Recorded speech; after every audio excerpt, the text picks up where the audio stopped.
Pemirsa, menjelang Hari Anti Korupsi yang diperingati setiap tanggal 9 Desember, sebuah kain perca berukuran A3 dibentangkan komunitas Rumpun Indonesia di gedung KPK.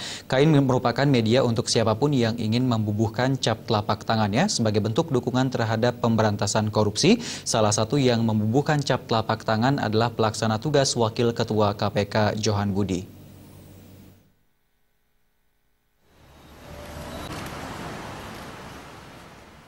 Pelaksana tugas Wakil Ketua KPK Johan Budi tidak mau ketinggalan untuk memberikan cap telapak tangannya di sebuah kain perca berukuran A3 yang disediakan komunitas Rumpun Indonesia di gedung KPK Senin siang. Pembubuhan cap telapak tangan itu dalam rangka jelang Hari Anti Korupsi yang diperingati setiap tanggal 9 Desember dan untuk tahun ini akan digelar perayaannya pada 10 Desember 2015 di Kota Bandung, Jawa Barat.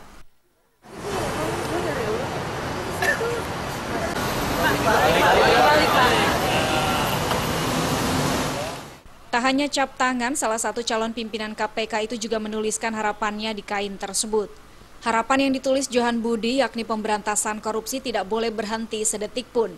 Meski banyak yang mencoba menghentikan dengan berbagai cara, maju terus, salam anti korupsi.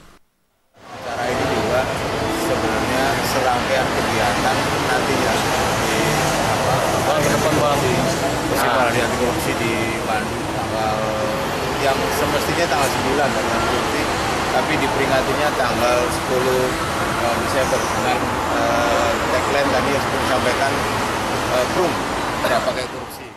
Rumpun Indonesia menyediakan sekitar 700 kain perca untuk para pegawai atau para tamu yang bersedia membubuhkan cap tangannya. Selain di KPK, Rumpun Indonesia juga menggelar perca integritas di berbagai tempat di Jakarta, antara lain di Pejaten dan di markas grup band Slang, Potlot, Jakarta Selatan. Dari Jakarta, Ade Tata Permana melaporkan.